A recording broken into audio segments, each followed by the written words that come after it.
আজিৰ আলোচনাৰ বিষয়বস্তু হ'ল চৰাইৰ পক্স কি? চৰাইৰ পক্স হৈছে এটা ভাইৰাছজনিত ৰোগ। চৰাইৰ পক্স বেমাৰ হ'ল দুই ধৰণৰ, শুকান পক্স আৰু ভিজা পক্স। পক্সৰ লক্ষণ: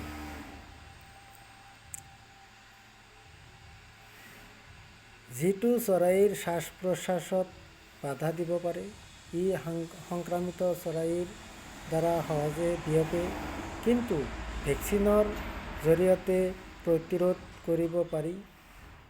পক্সৰ সাধাৰণ লক্ষণ: পক্সৰ সাধাৰণ লক্ষণ হ'ল চৰাইবোৰ দুৰ্বল হৈ পৰে, খাদ্য গ্ৰহণ কমাই দিয়ে আৰু কণী উৎপাদনত হ্ৰাস পায়।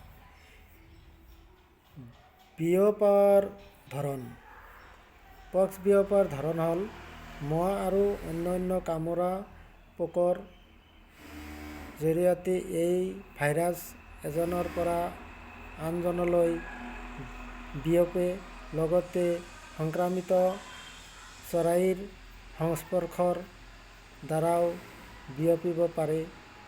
চিকিৎসা: কোনো পোনপটীয়া ঔষধ নাই, কিন্তু উন্নত পৰিচৰ্যা আৰু টীকাকৰণৰ জৰিয়তে ইয়াৰ প্ৰাদুৰ্ভাৱ নিয়ন্ত্ৰণ কৰিব পাৰি। পক্সৰ সৰু ঘৰুৱা চিকিৎসাত ভাল উপকাৰ পোৱা যায়। সেইটো হ'ল নিমপাত, ৰংগুৰা আৰু নাৰিকলৰ তেল। গোটেইখিনি পেষ্ট বনাই ক্ষত স্থানত লগালে ভাল উপকাৰ পোৱা যায়।